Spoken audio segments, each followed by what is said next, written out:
Good morning. Good morning. I'm Joe Steinfeld, your moderator for today, and I am pleased to welcome you to the Monadnock Summer Lyceum. Today's guest speaker, Heather Cox Richardson, will discuss what history can tell us about the present. First, thanks to Jose Lezcano for providing the music that many of you enjoyed while waiting for today's broadcast to begin. And thank you also to Rivermead for sponsoring today's event. The Monadnock Summer Lyceum is supported primarily through contributions from our audience. Donations can be made by mail on the Lyceum's website or by mail. And during this challenging year, of course, the Lyceum appreciates your help more than ever. Today's talk is being recorded and it will be available as a podcast, also on the Lyceum's website, and it will be rebroadcast on WUML 91.5 next Wednesday at 10:30 in the morning and next Sunday at 3 p.m. and also on WSMN 95.3 next Sunday at 7 in the morning and at 4 in the afternoon.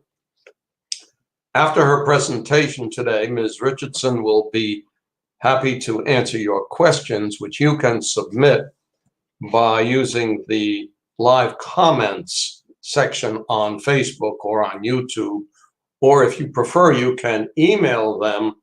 The email address is monlyceum, all one word, monlyceum@gmail.com.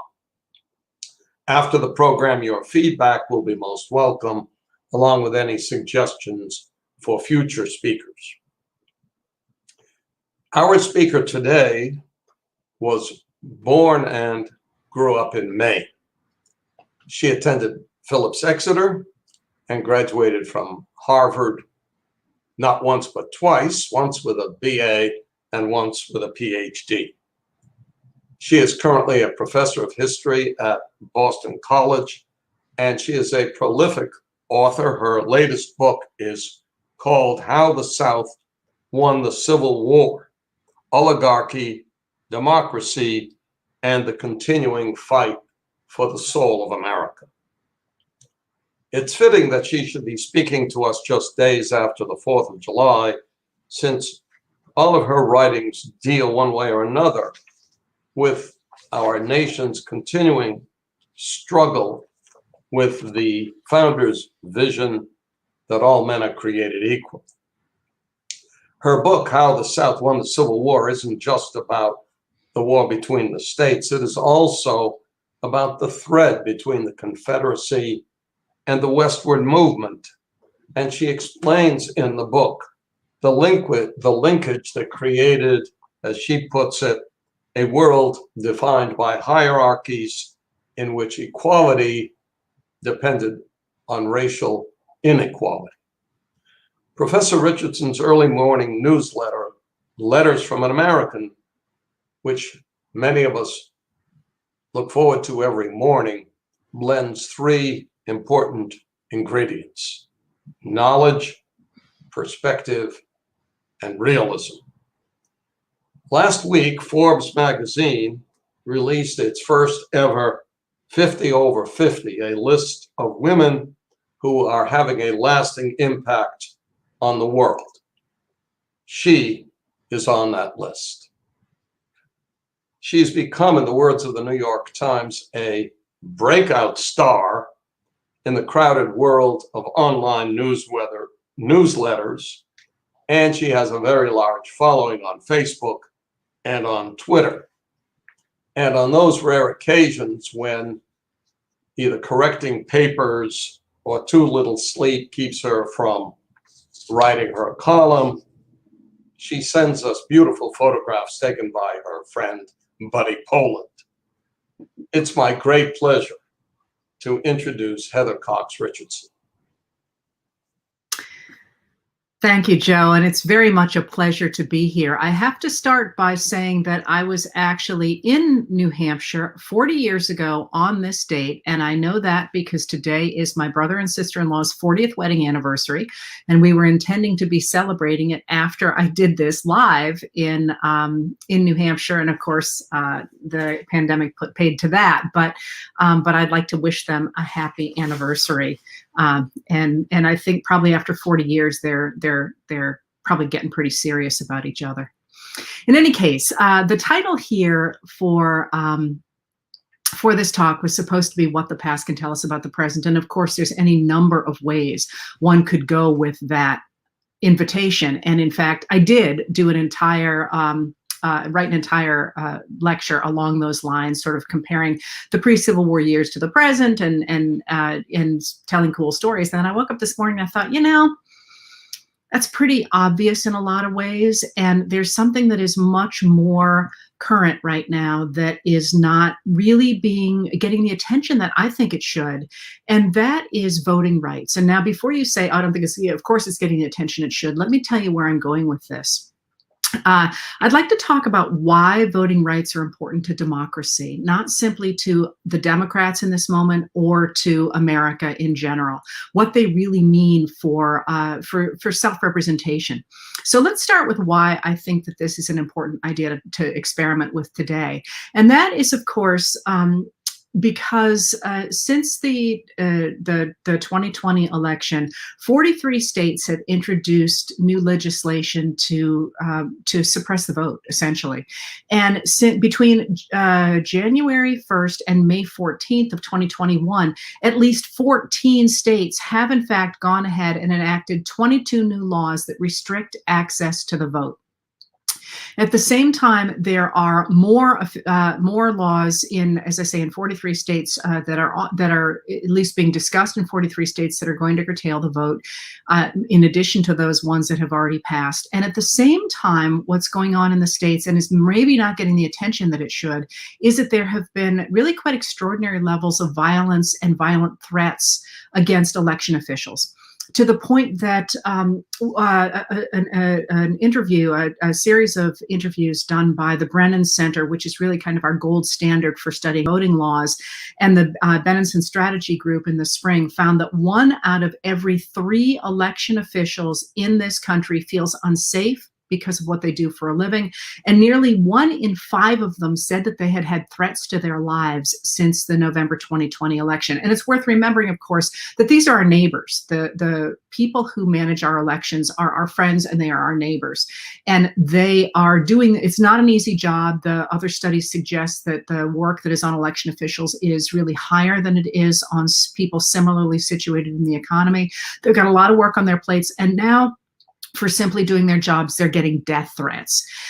So in addition to that, they say that about 78% of the election officials who are interviewed say that disinformation campaigns on social media not only make it more difficult for them to do their jobs, they also say, 54% of them say that disinformation has made their jobs more dangerous.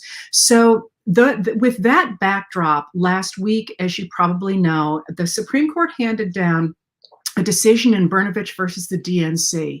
And this is really important. It's about a couple of laws that Arizona passed in 2016. And with those laws in 2016, Arizona said, first of all, that if you voted in the wrong precinct, your ballot could be thrown out. And second of all, that there was only a certain number of people who could deliver an early ballot to a polling place. That would be a caregiver, a family member. You know, there's a very small category of people who can actually deliver an early ballot. Now, why do those matter? They matter because Arizona has a history of moving your precinct. So you might show up at a precinct where you'd voted in the past, but now you are no longer supposed to vote there. And if you cast your ballot at the place you used to cast it, now it's going to be thrown out. It also matters because if you think about the history of Arizona, in the 2020 election, what appears to have tipped the vote for President Joe Biden was the vote among the Navajo Nation, which went over 90% in favor of Biden and Kamala Harris. And they are, of course, very isolated in Arizona. And what the new law means is that nobody can go around and pick up early ballots from members, for example, of the Navajo Nation or elderly or whatever, and pull them together and deliver them to a polling place. In fact, you're going to have to go in yourself or have a family member or caregiver go ahead and turn those in. And the Supreme Court, by a 6-3 vote, said that that was okay. And that 6-3 vote, of course, is the 6 members of the court who have been appointed by Republicans and who hold now the majority, thanks to Neil Gorsuch, Brett Kavanaugh, and Amy Coney Barrett, who were all appointed by Donald Trump. And in his decision, Justice Samuel Alito wrote and I quote, "The mere fact that there is some disparity in impact does not necessarily mean that a system is not equally open or that it does not give everyone an equal opportunity to vote." So even if the law means that some people are going to find it harder to vote, that doesn't mean that it's unconstitutional. All right. So this decision does a couple of things. First of all, obviously, it's going to constrict who gets to vote, but it also gives credence to the idea that it's reasonable to go ahead and restrict voting based on the idea of voter fraud. And I'm going to explain in just a second that voter fraud in America is virtually non-existent, and that this is something that has been whipped up since 1986 on the part of the current day Republican Party. And as you probably know, if you follow my work, I do like to make a distinction between where the Republican Party is today and where it was historically. The modern day Republicans, I won't call them conservatives because I think they're dangerous radicals, and that they have taken power in the Republican Party since the 1980s, the people who are now in control of it. Don't have time to go into that history, but I've talked about it a lot elsewhere. In any case, the reason that this interests me today, and the reason I think it explains to some degree what the past can tell us about the present, is this is not new in America. We have had a very similar movement in America, and we know exactly where it leads to. So let me go ahead and explain a little bit about the other period in our history that looked like this. And this is, of course, the period after the American Civil War. So during the American Civil War, two really important things happened, aside from, the war and all that. And I'm sorry, I'm not going to get into that. But in terms of our politics, two very important things happened. First of all, the Republican Party that is in charge of Congress, the United States Congress, goes ahead and it redefines what it means to be an American and who can be an American. So before the war, ideal American citizens were white men with property. The problem was, of course, that they're the ones who are making war on the United States. So during the war, the Congress changes the definition of who should be a member of American society. And of course, first with the Emancipation Proclamation and then with the 13th Amendment of 1865, Congress passes and sends off to the states for ratification an amendment to the Constitution that says that America is going to outlaw racial slavery. Not all enslavement, by the way, but racial slavery in America, at least by statute, slavery by statute. Then it's going to go on after that in 1868, and it's going to pass the 14th Amendment to the Constitution. And the 14th Amendment is so important. We just had the anniversary of the 14th on the 9th of July, because what the 14th does is it says that anybody who is born or naturalized in America is a citizen. And until 1875, that's going to mean as a citizen who has the ability to have a say in society. Generally, before the Civil War, the idea of citizenship was associated with the right to vote.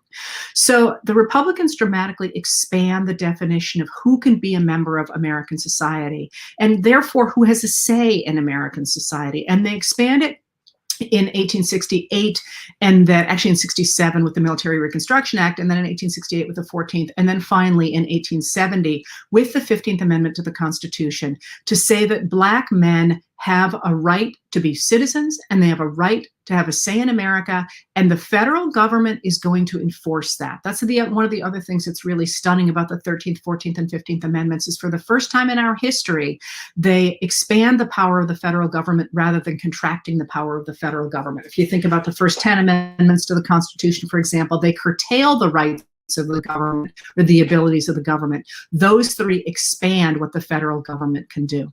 But the Congress did something else during the Civil War, and that's that it invented our national taxation for the first time. That is, during the Civil War, we get our first national taxation, and it's the big set of taxation is actually called manufacturing taxes, which is not quite a sales tax. Really, it's a little bit different, but for our purposes today, let's call it a sales tax. And I'm sorry for all the tax lawyers whose heads just exploded.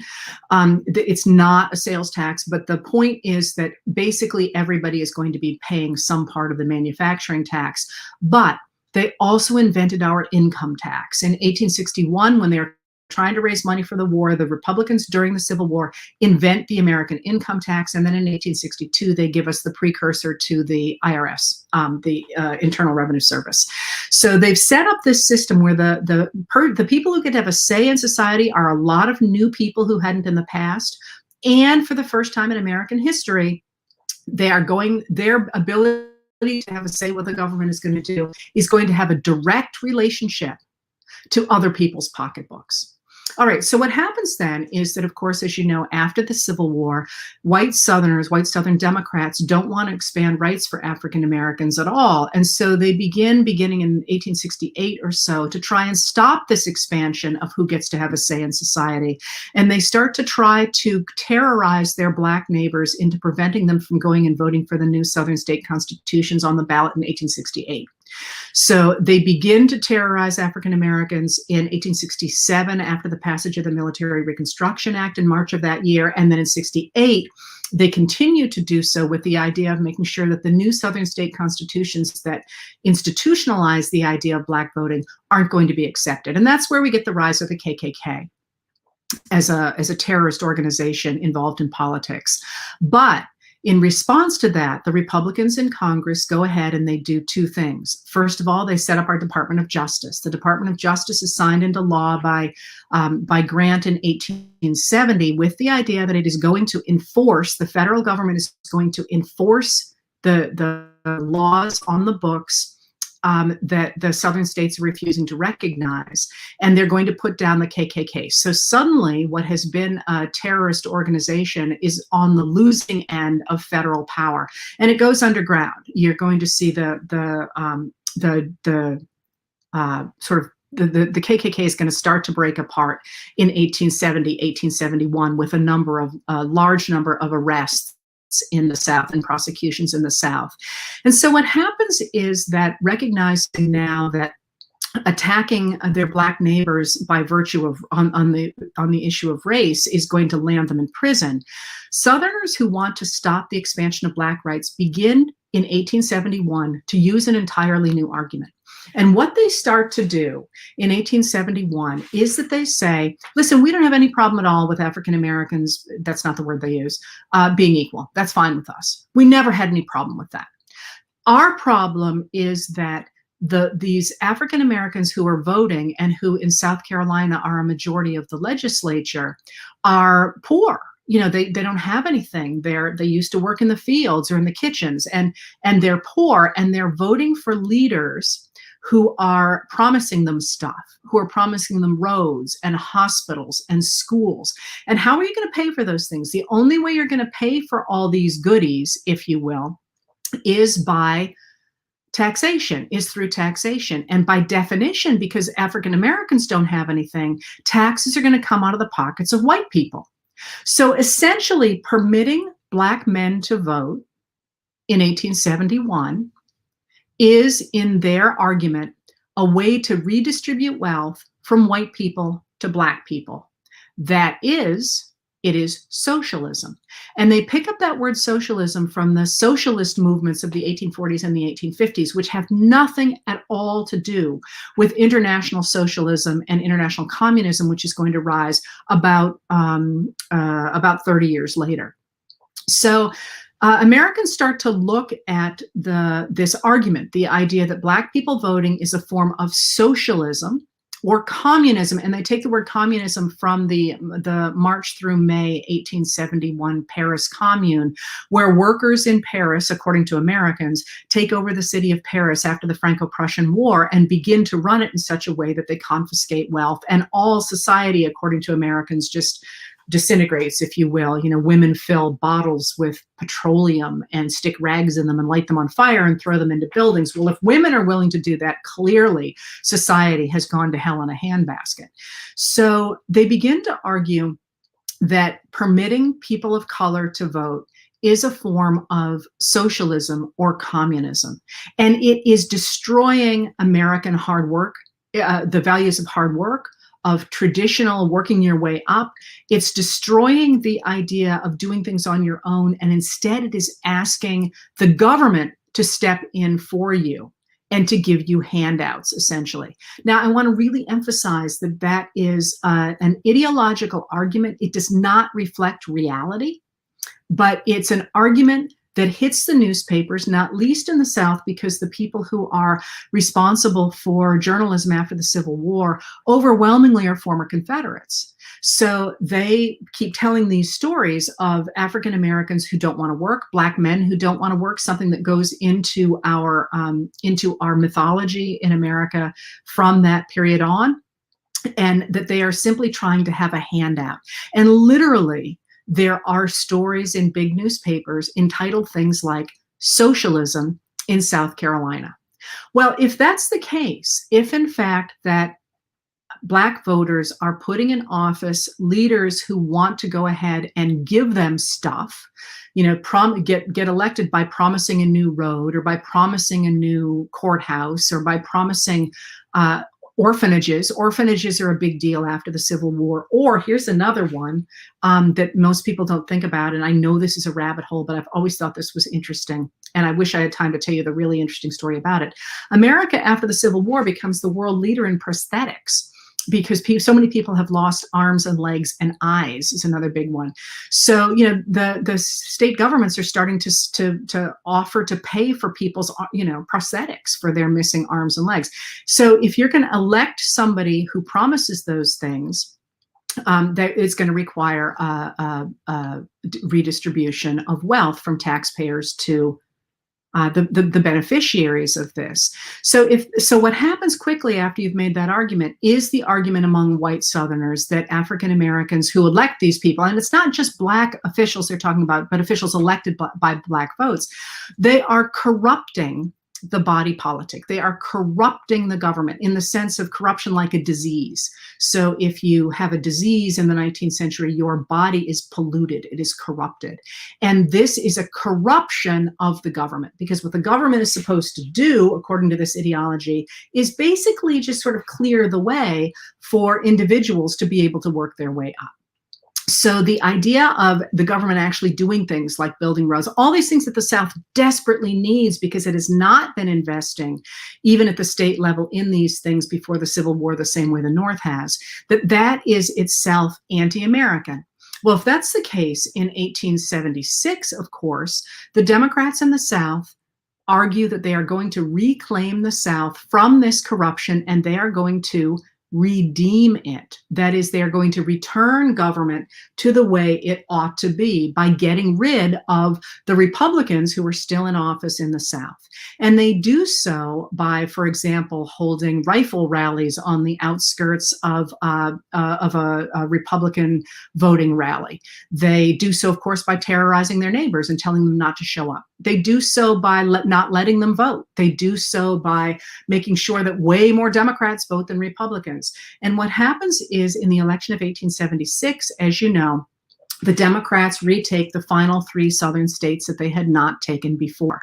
And they do so on the argument, not that they are keeping Black people from voting, although that's exactly what they're doing, but on the idea that they are redeeming the government from these socialists or communists, from these people who are trying to steal tax dollars, if you will, and put that money into their own pockets through the ability now to go to school or to have roads that work, for example. And Southern mud, you probably all know stories about Southern mud. Roads are a really big deal in the South. So from that concern about the need to redeem the South, if you will, by 1876, the South has become, and people don't know it at the time, they're not going to really understand it until 1884, but by the election of 1880, it's going to be very clear that the South is going to vote Democratic. It's going to be a one-party state. All right, so why do we care about that? It becomes a one-party state in 1876, 1880. By 1884, the Republicans are very aware that the South is going to be a one-party state. But I mentioned this, and I wanted to call this out today because we do, in fact, have a one-party state in the South between 1876 and 1965. And that's not to say that that there aren't elections. I'm sorry, with the exception of Tennessee in 1920. If anybody's going, wait, Tennessee 1920. Tennessee did vote for Harding in 1920. Broke the Solid South, but that was rare. I'm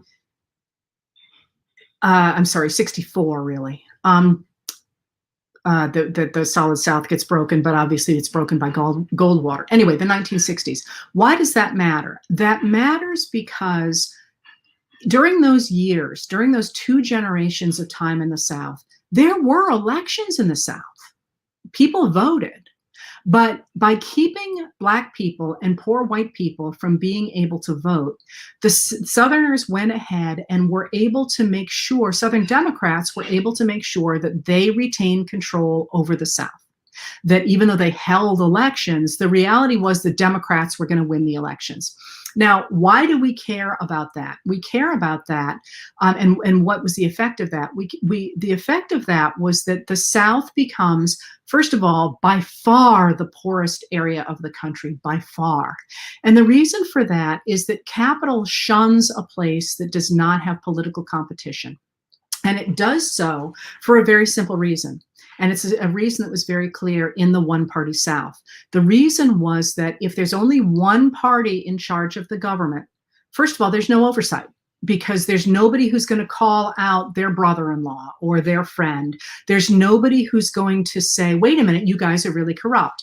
And one of the things that a 2-party system does is it means there's always somebody watching. There's always somebody willing to call out the other side and say, wait, you're cheating on this, or wait, look at this guy. We need to do an investigation of this.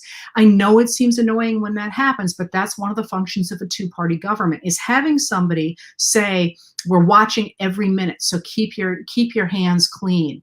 And no party is ever clean. But you can see in places now that have had one-party government for a long time that has not had oversight, that you get these really horrific stories coming out, and you think, for example, what's happening right now in Florida with Matt Gaetz and Joel Greenberg. That's a party that felt like it could get away with anything. And for both parties, you want that oversight, because little problems get taken care of and don't become big problems. That did not happen in the American South.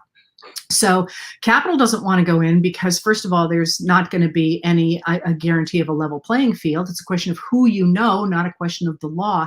And the other piece of that is, of course, that it really becomes a lawless area, in the sense that people do not have equality before the law. Rather than saying, everybody's going to be treated equally before the law. In fact, it's a question in the South in the 1920s, for example, the 1940s, of who you know.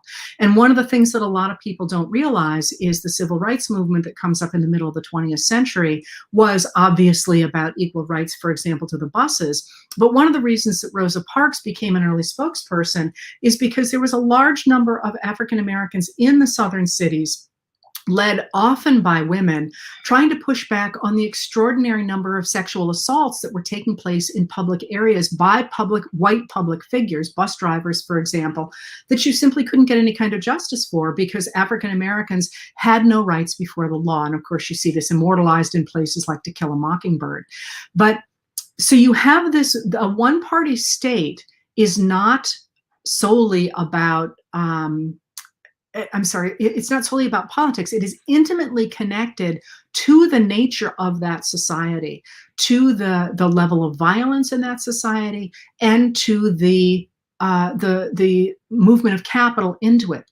Also, at the same time, after you get the rise of the one-party state in 1876, in order to justify that one-party state, increasingly Southern Democrats begin to talk about their Black neighbors as being dangerous to society as a whole. And by the second generation, they're no longer talking about that as a political thing the way they were before 1876, that African Americans are dangerous politically. After about 1889, when the Republicans try to reinstate Black voting in the South, this next generation of Southern Democrats begins to talk about Black voting as a danger to society in general, not simply voting, but also to society in general. And they begin to pull back on that old trope of African American men raping white women. And the connection between those two things is that because African American men, if they voted, would have access to jobs like being school superintendents, and because before 1883, in the Civil Service Act, people would get jobs based on who you know, and and based on the promise to vote for those people. And because women couldn't vote at the very time that they're starting to become teachers, for example, they would have to offer a different kind of inducement to get a job. And this, again, you can trace all through the newspapers.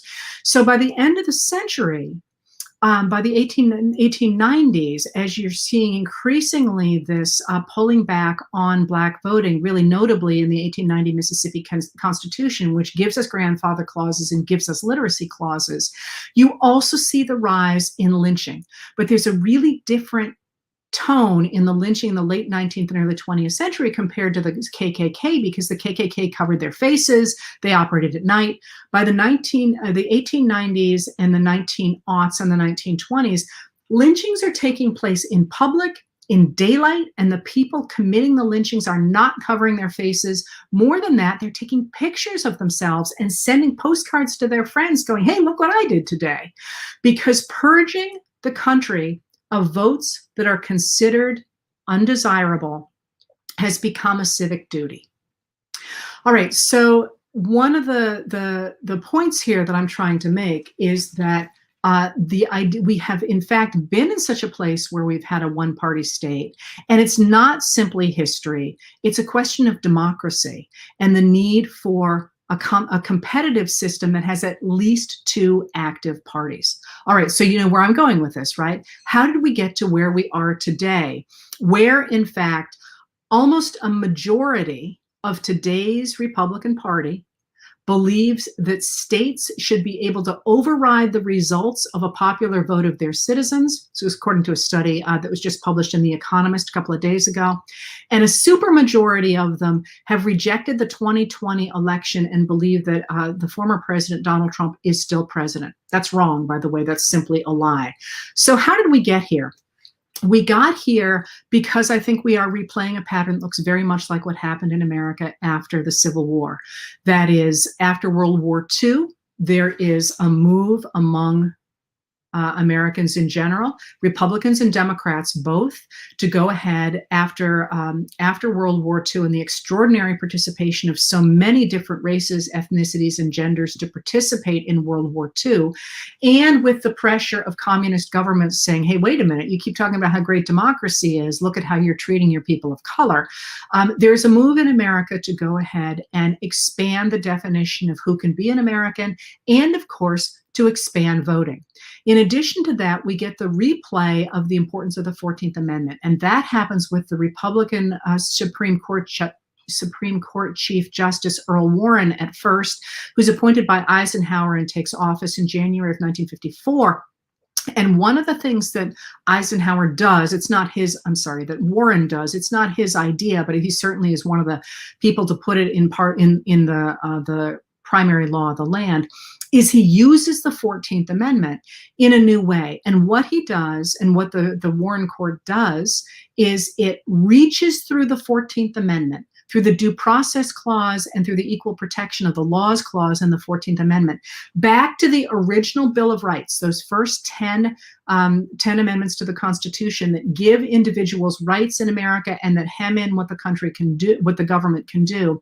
And it applies that 14th Amendment, it uses the 14th to apply those first 10 amendments, the Bill of Rights, to the states.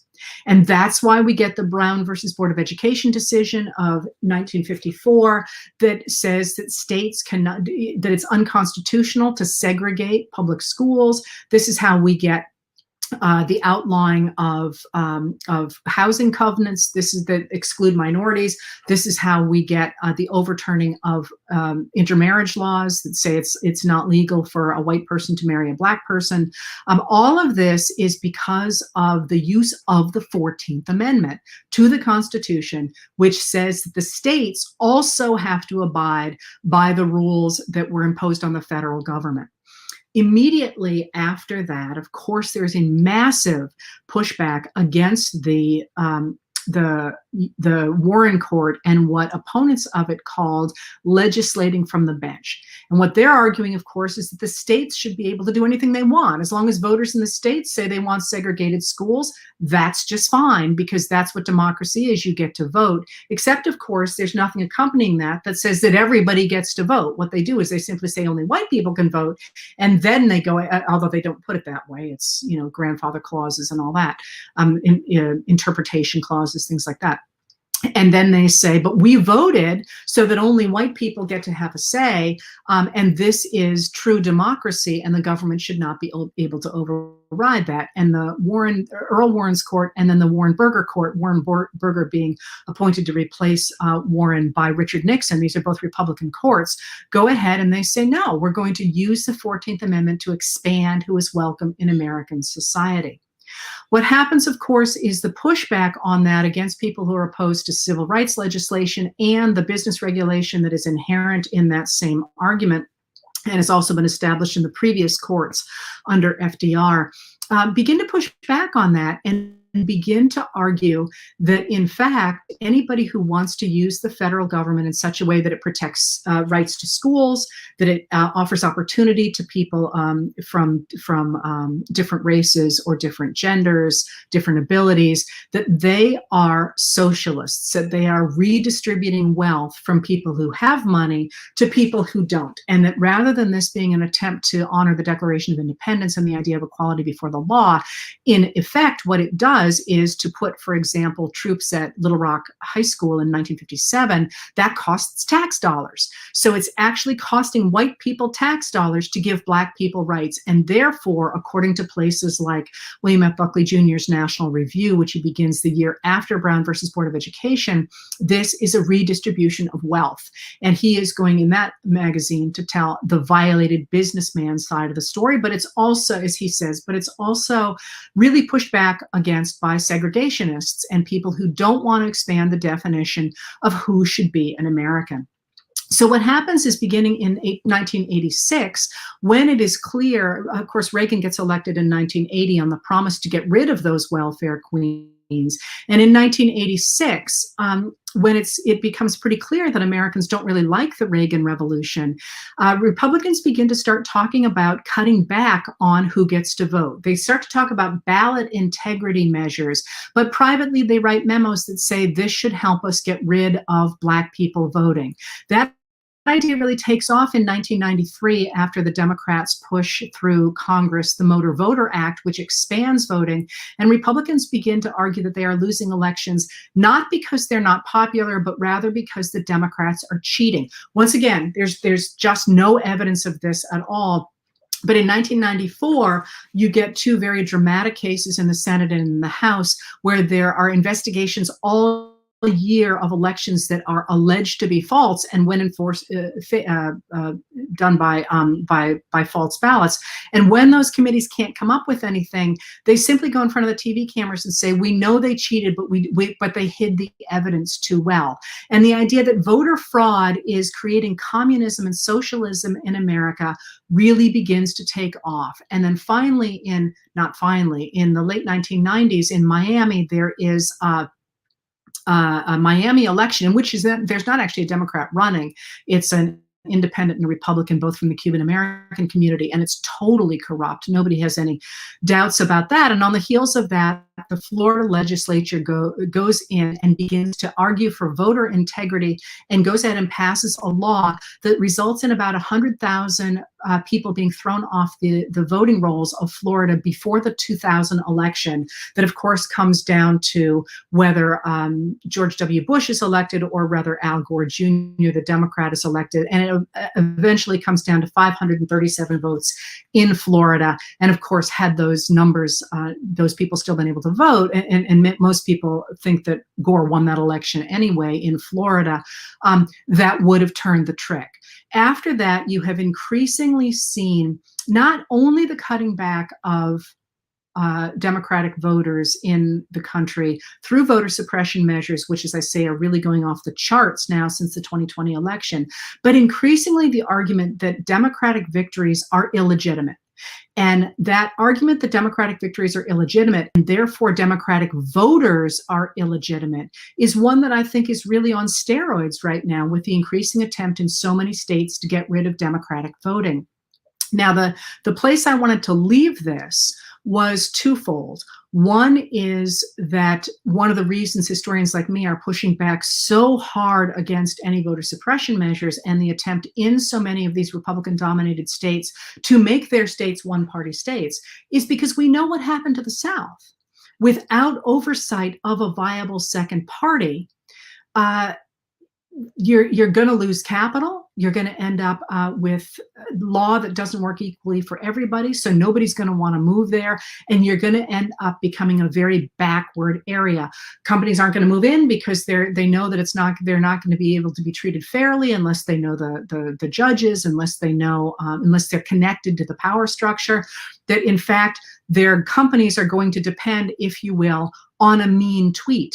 And that's not something that is going to be conducive at all to bringing in money. It's also not a way to protect civil rights or to protect anybody's rights, because again, if you think about your worst stereotypes of, say, Mississippi in the 1920s, it really was a question of who you knew, not whether or not you had committed a crime.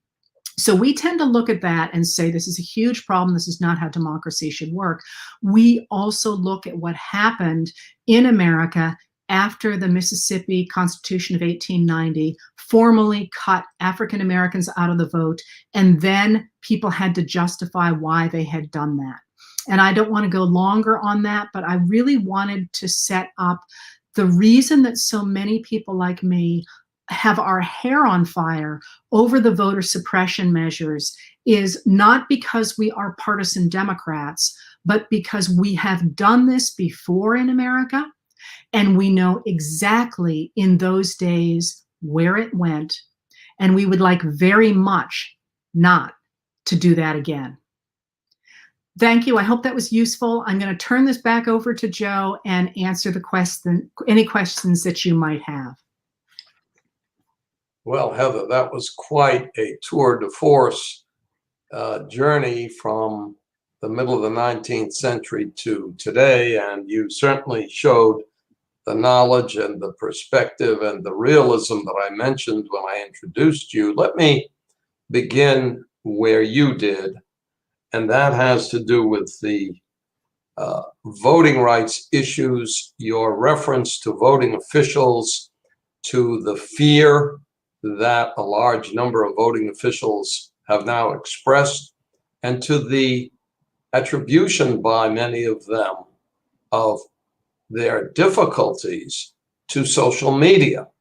And I bring this up because Facebook and other social media are in some stage of disrepute, at least among some people. You are very active, certainly on Facebook and on Twitter, I'm told, because I'm not there, but you seem to have embraced those mediums. And my question is whether you could comment on how you believe Facebook and perhaps other social media have contributed to the political climate of disinformation that you mentioned at the outset. Well, that's a great question, and it's why I am there. So it's worth pointing out that I am an idealist, and by that I don't mean I, hunt ducks with a rake. I mean that I believe that ideas change society. And the reason that I'm on Facebook, not so much Twitter, because Twitter they're very different media. I know people put them together, but they're actually very different. But the reason that I'm on Facebook is because there's so much disinformation there. And I believe that the way you change society is by changing the way people think about things. And the way people think about things is determined by what they hear and what they see. So, for example, my great example of this was in October of 2019, after the State Department issued its report on Hillary Clinton's use of emails. I read that report, and it basically said, they did the same thing everybody else does, and we don't like some of the stuff they did, but it's pretty par for the course. There was nothing glaring here at all. So I wrote a letter about that, and I the next day I got up and every newspaper, and I basically said, there's no here, if you will, there's nothing here. And just reporting what was in it. And all the major news networks said they slammed Clinton for this, they slammed Clinton for that. And I was like, oh my God, I misled all my readers. I must have made an error. I must have misread it. Now, it's worth knowing that I've read government reports for 30 years. This is really my wheelhouse. And I thought, I screwed up. I really screwed up. So I went back and reread the report, and it was exactly what I said. I had all the key quotes and everything else. The main media was wrong, but it was really illustrative for me, because even me, who probably has read more congressional documents than virtually anybody except some of my historian friends and some of the people who work, for example, in some of the congressional offices, even I listened to all the chatter around me and said, I'm wrong. My decisions were wrong. And that's exactly how Facebook works, is that if you see enough stuff coming at you, and of course, this is one of the problems with Facebook, especially Twitter to some degree, but Facebook especially, is that it's possible to weaponize that, which is exactly what's happened since at least 2015 in the country, where political campaigns and other campaigns as well can go ahead and flood the zone with excrement, as Steve Bannon said. They can flood the zone, so even if you don't believe what you're seeing, it's such a cesspool that you sort of throw up your hands and say, I'm just not going to get involved. I'm not going to pay attention to this because it's just too awful. And that is I think, a really important political thing to recognize, that trying to throw crap everywhere is one of the things that has gotten us here, because it makes us stop having faith in democracy. So one of the things that's important in this moment, and you can see places like the Brennan Center have talked about this, the US government can't cut back on what is said in social media. What it can do, for example, is to stop bots, to stop fake accounts, and to make places like Facebook have an algorithm that doesn't privilege conservative voices the way it does now, which it does now. It's pretty clear. And I don't mean that in a gut sense. I mean, Dan Bongino has the top 10 articles every day, and that's solely because he buys his way in. They can get rid of all that, and I think it's really important for that to happen. Well, the growth of Facebook over the last 20 or 25 years has been phenomenal, and your response reminds me a little bit of why Willie Sutton robbed banks. He said it's because that's where the money is. And I suppose what you're saying is that you've got to fight fire with fire here, where people are paying attention, or your hair will be on fire, as it now is, which leads me to a follow-up question having to do with this recent 6-3 Brnovich case in the Supreme Court, which you mentioned. By the way, I checked. Amy Coney Barrett is not on the Forbes 50 over 50 list because she's 49. But as you know, she's one of the 6. And what we now seem to be looking at is a court that first takes away the Voting Rights Act pre-clearance procedure for states who want to change their election laws. Thus, as you point out, 14 of them already have, and there's a slew of them still coming. And now in Brnovich, virtually guts the other operational part of that statute, Section 2, by upholding these restrictions in Arizona. And the dissent in that case by Justice Kagan stresses, as you do, the whole notion of democracy and where are we gone and where are we going? Well, my question now has to do specifically with the Supreme Court. Ever since right after the Civil War, we've had 9 justices. And everyone knows that if you elect Barack Obama, you will get a certain kind of justice, assuming McConnell allows it. If you elect Donald Trump, you're going to get another kind. But now we have President Biden creating a commission, and there's all of this talk about what to do. What are your thoughts on the subject of what to do about the Supreme Court? Well, that's obviously a much longer question than we have time to answer. But that being said, there are some things there are many ways in which our democracy is out of balance right now. And one of the things you just mentioned was the fact that we have had 9 members of the Supreme Court since 1869. And that was when we had 9 districts. And of course, we no longer have 9 districts. We have 12 districts, as I recall. I always do that number wrong and say 13, but I'm pretty sure it's 12. Am I right on that? Yeah, well, 11 plus the District of Columbia plus the Federal Circuit, but you are, as usual, correct. For some reason, I always want to say 13 on that one. Maybe it's a lucky number. Anyway, so there's good reason to go ahead and suggest that we need more people on the Supreme Court. I'm not making that call right now. There's a lot of stuff out there right now that people are talking about for the Supreme Court.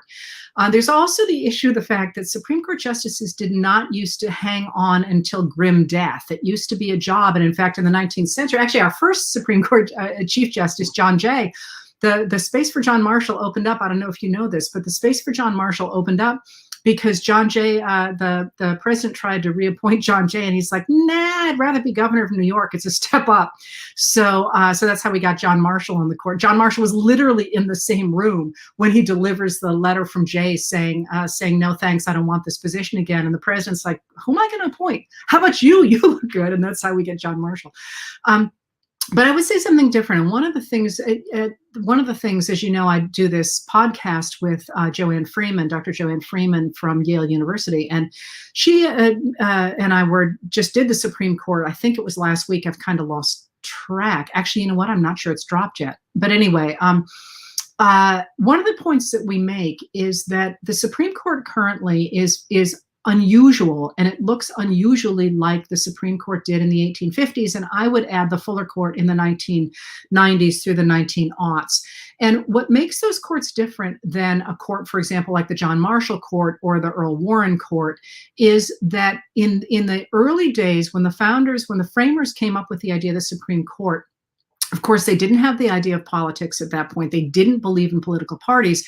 And they tried to set up sort of a bank where you could go, a group of elders. They didn't have to be lawyers. They could be politicians, just people that were kind of the backstop so that some wise group would sit and think.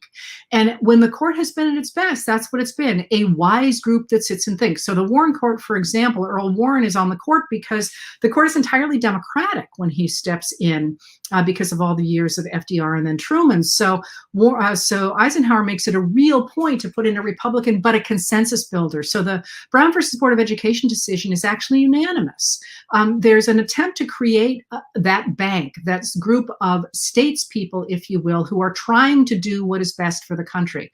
Now, when a political minority takes power and recognizes that it no longer has the votes it needs, it tends to turn to the Supreme Court as its backstop, and it begins to pack that court in such a way that it feels that even if it's going to lose power among voting, it's going to keep the Supreme Court. So, for example, you see Andrew Jackson going ahead and putting Roger Taney on the court. Now, Roger Taney on the court, who becomes the guy who comes out with the Dred Scott decision in 1857, Taney was such a partisan that he has to be appointed during a recess appointment as Secretary of the Treasury. And then when the Senate is supposed to confirm him, they refuse. He's the first member of a person appointed to the cabinet who doesn't actually get confirmation.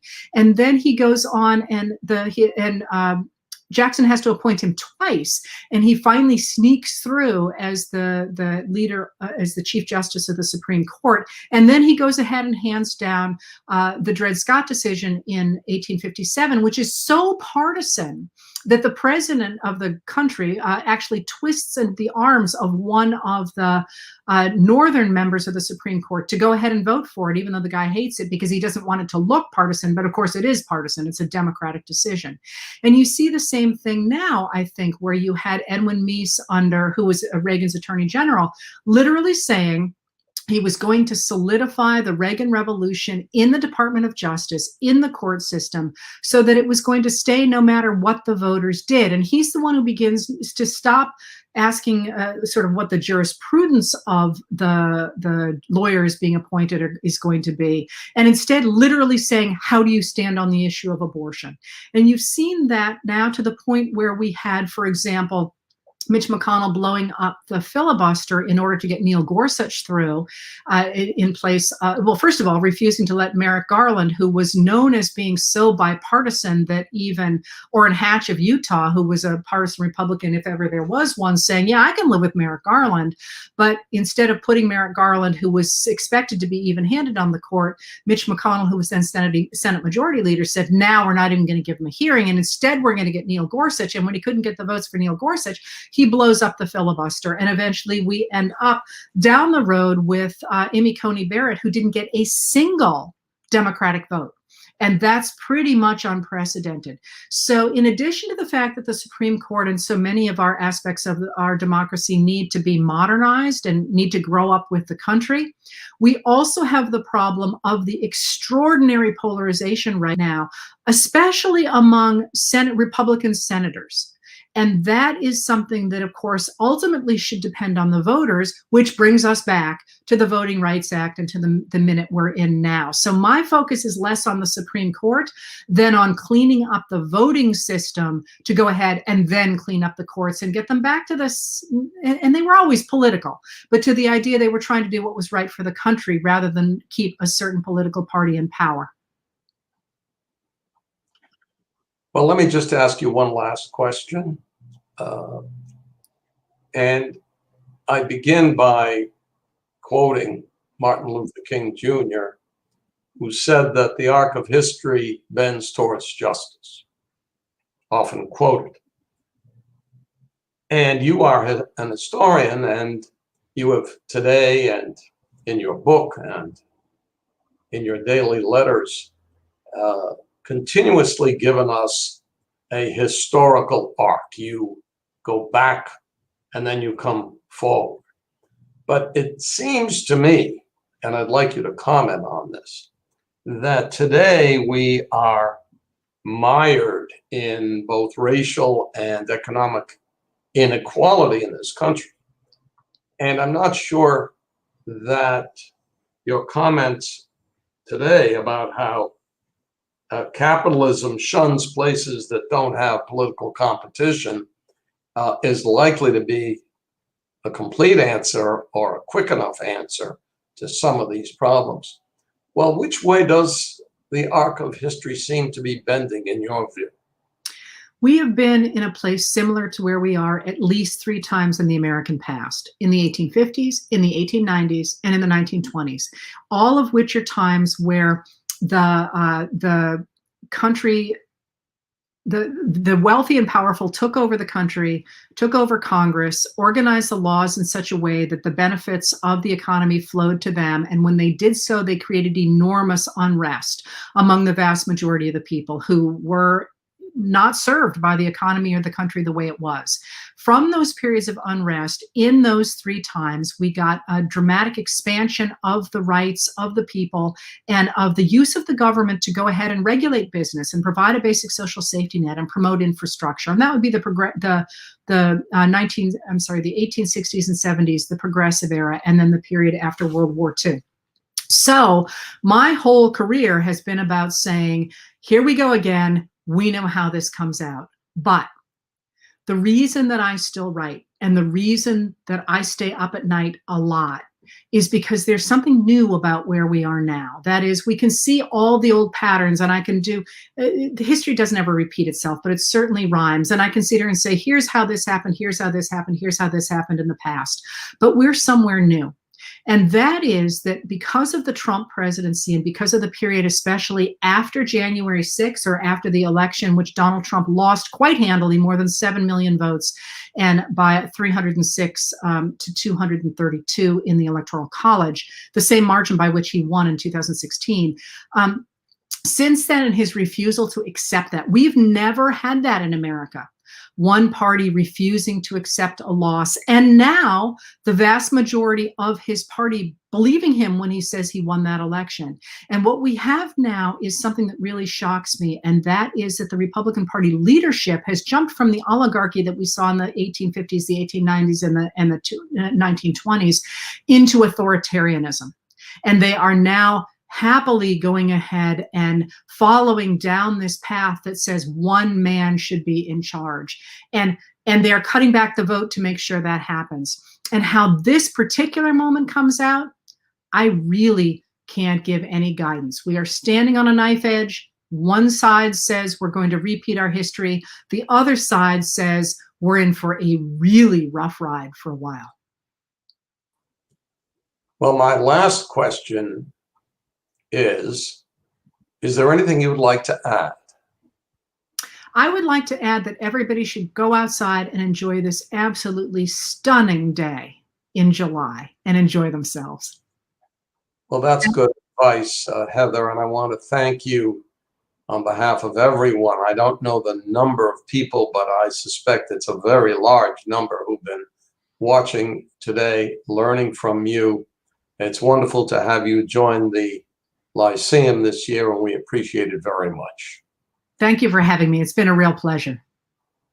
Next week, everyone, at the same time and the same place, the diplomat and historian Joseph Nye will be the Lyceum speaker. A good follow-up, certainly, to today's speaker, and his topic, interesting subject, is, do morals matter in foreign policy? So with that, I will thank you all for watching and listening and wish you a good week.